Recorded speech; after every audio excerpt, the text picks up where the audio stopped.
are in Dusky Sound, discovered by Captain Cook and visited by him in 1773, which time he spent about 5 weeks in here exploring the many bays and inlets. He charted the place very accurately. Believe it or not, this remote corner of Fiordland in the southwest of the South Island was the scene of New Zealand's first European settlement. Today, nobody lives in Dusky Sound. It's visited only by fishing boats and tourist launches like the Waverley. And here we are now in Luncheon Cove. Beautiful day here today, fairly typical of the Fiordland weather in fits and starts. The fresh air and the scenery provide the attractions today. But the Pākehā who first lived here didn't brave the Tasman simply to enjoy the view. They'd come from Port Jackson to hunt the southern fur seal.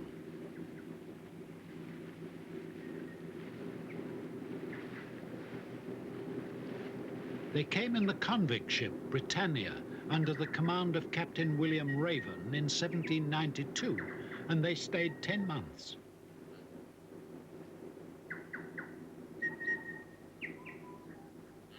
Captain Raven deposited New Zealand's first sealing gang on Anchor Island.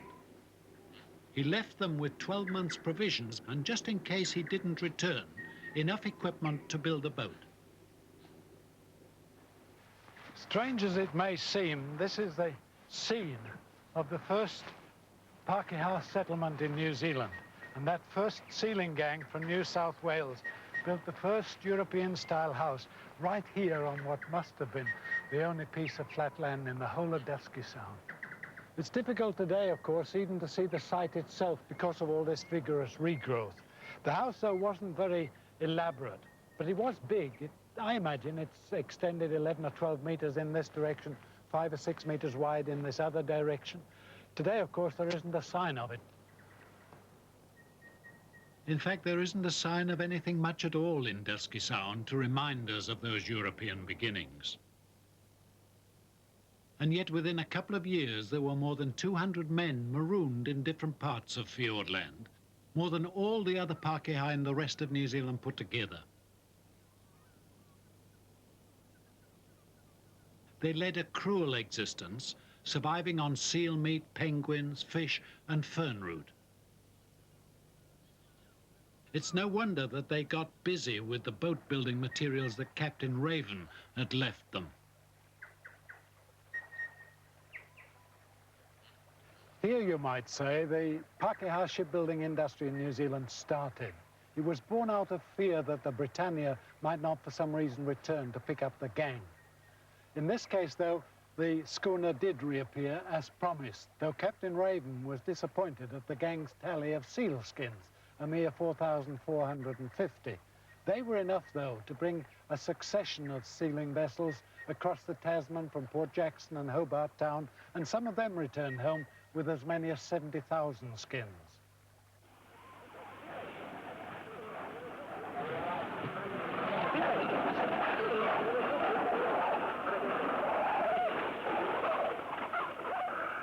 Over the next 30 years, millions of skins were shipped to Sydney. The seal population of southern New Zealand was virtually exterminated.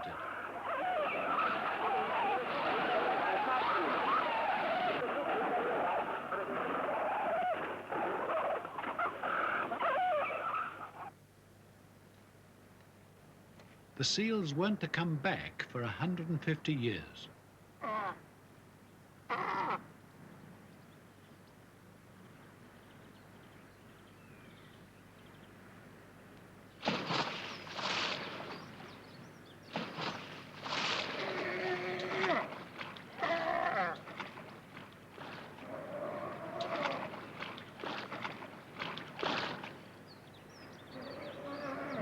Today they sun themselves unmolested on the rocks where that first sealing party set out their washing to dry. Nature has erased every trace of those first temporary settlers from across the Tasman. But the next invasion was soon to come. It came only in part from Australia and also from much further afield. Men came in larger numbers and they hunted bigger game.